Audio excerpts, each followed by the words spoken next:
So, similar to the movie The Notebook, I try to talk about how problematic this movie is and how we were gaslit to think that very problematic behaviors were actually gestures of romance that we should be looking for. And TikTok took it down. So, let's try this one more time. First of all, you can see the diversity of this movie. I don't need to point it out to you. And this movie really heavy handedly tried to make sure we knew that they were down with the LGBTQ community, but the only purpose they serve is to be way too concerned about Drew Barrymore's love life. That is their only purpose for existing.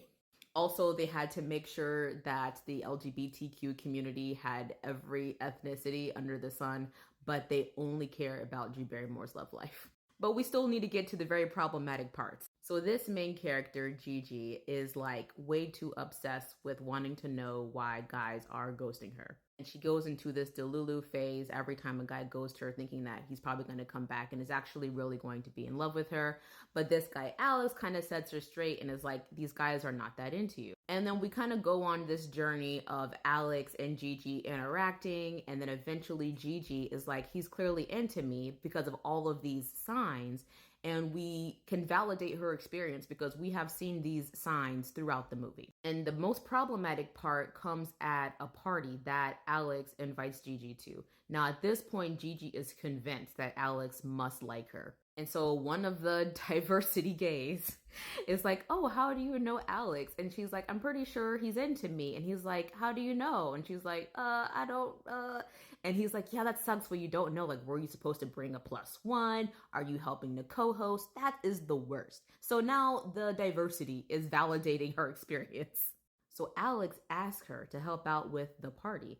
And now Gigi helps out with the party. And what's interesting is she loves the external validation she gets from other people who thinks that she is with Alex. It's not about Alex himself. She likes knowing that other people think she's with Alex. And people are like, oh, great party. Like, you and Alex know how to throw a good one. And she's like, I know. Like, that's what she likes, not Alex himself. But then Alex asked another girl to help out with the party.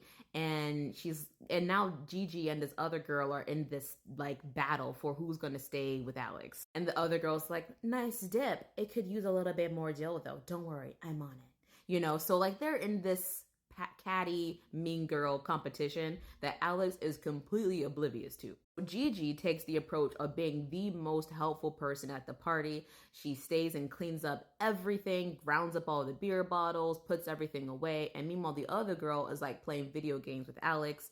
And eventually the girl who's the video game girl, she ends up leaving and it's just Gigi and Alex alone.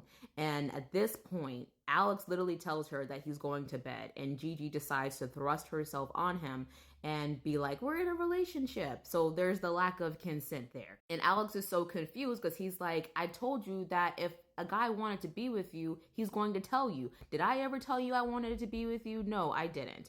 And so he's literally stating his boundary, right? Like he's literally saying that if I want to be with a woman, I'm going to tell her. And we have seen Alex tell women throughout this film that he wants to be with them. We see him with women throughout the film. And then Gigi yells at him and is like, I put myself out there too much, but at least that means I still care. And we're supposed to look at Alex like, you just sorry man. Like, But the man literally stated what his boundary was. And Gigi decided that how she wanted to do things is like the correct way.